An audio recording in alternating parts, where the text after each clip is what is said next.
grilled chicken. How could you make it better? This is how. This is how you make it better.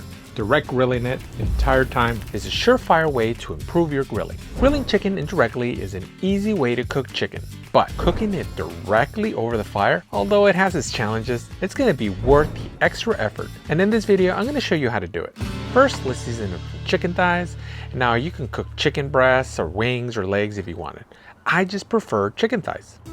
I season the meat underneath the skin itself, the meat side, and the top of the skin. You can season the chicken with your favorite seasoning, but today I'm using a seasoning made by West Coast Barbecue Company. I love the hint of spice it gives, and it gives it some great color. Next, let's prep up our grill by pouring in some charcoal.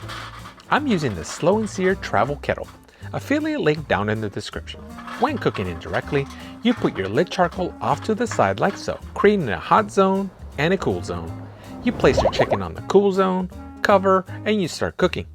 Now the main disadvantage is you don't get to use the full grate, but today we're spraying the coals at the bottom and creating one hot zone. The main advantage to cooking chicken or any protein directly over the fire is the flavor. It's really gonna level up your grilled chicken. And with these travel grills, where space is often limited, it's great to be able to use the full grate when cooking.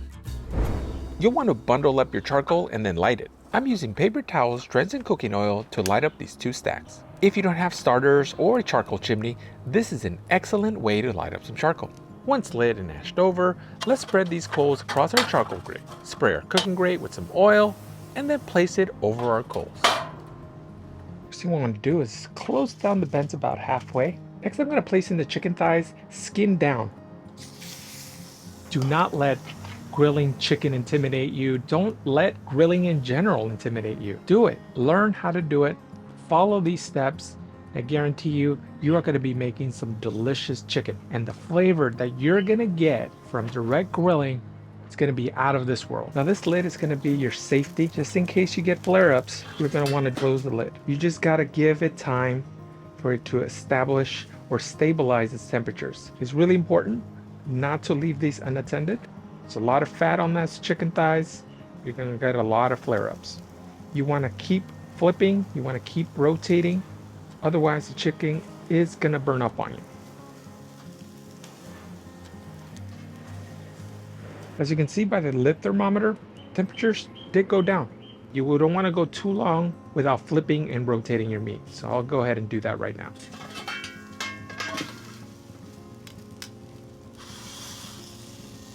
We'll also want to do a flip at this point too.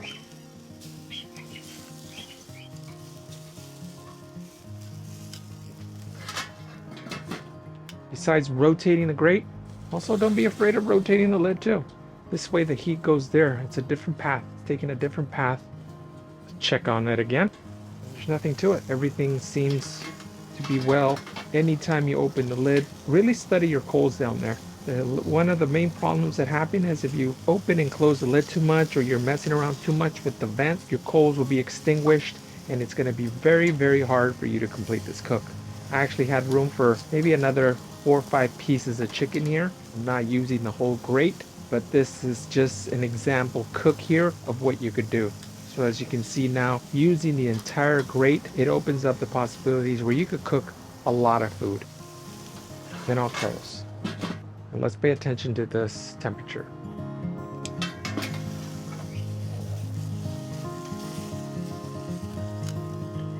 Hopefully it comes out in the camera. It's got some nice, excellent color here. The safe eating temperature is 165. I'm gonna start probing it in another 15 minutes. I could tell that this chicken is close, but it's not close enough to be safe. For the dark meat, I wanna go to 180, 190, but we have a long way to go for a perfectly cooked chicken thigh. So we'll go ahead and cover and keep cooking. I'm gonna go ahead and sauce these. Flip them.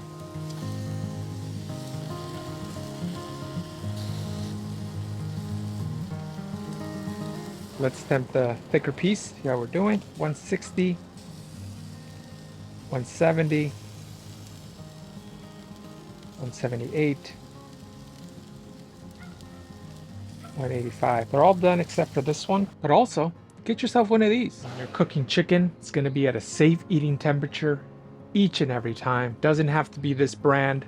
There's lots of them available. If you need suggestions, I would probably make a good video. Leave me a comment down below. Now, before my barbecue sauce goes up in flames, I'm going to go ahead and remove these two. Smelling really good. Let's go ahead and remove this one. Let's also sauce these. Really trust your nose. If you start smelling sugar burning, remove it. Barbecue sauce, you don't want that to be burnt because it goes from a delicious flavor to a very bitter flavor. If you let your barbecue sauce burn, where are we at here? It's good. Nice 180. Let's go ahead and sauce this one. Yeah. And we're ready to remove. Check out that delicious chicken here. Looks awesome. This smells delicious and I cannot wait to take a bite. Oh, those charred bits are absolute gold. I'm taking the small little piece to give it a nice little taste.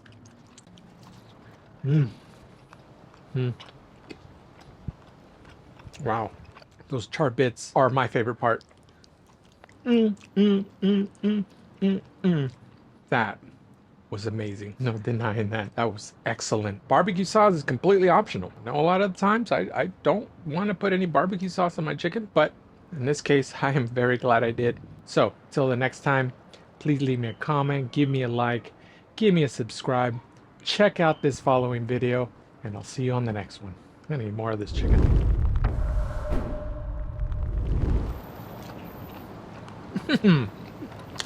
Yes.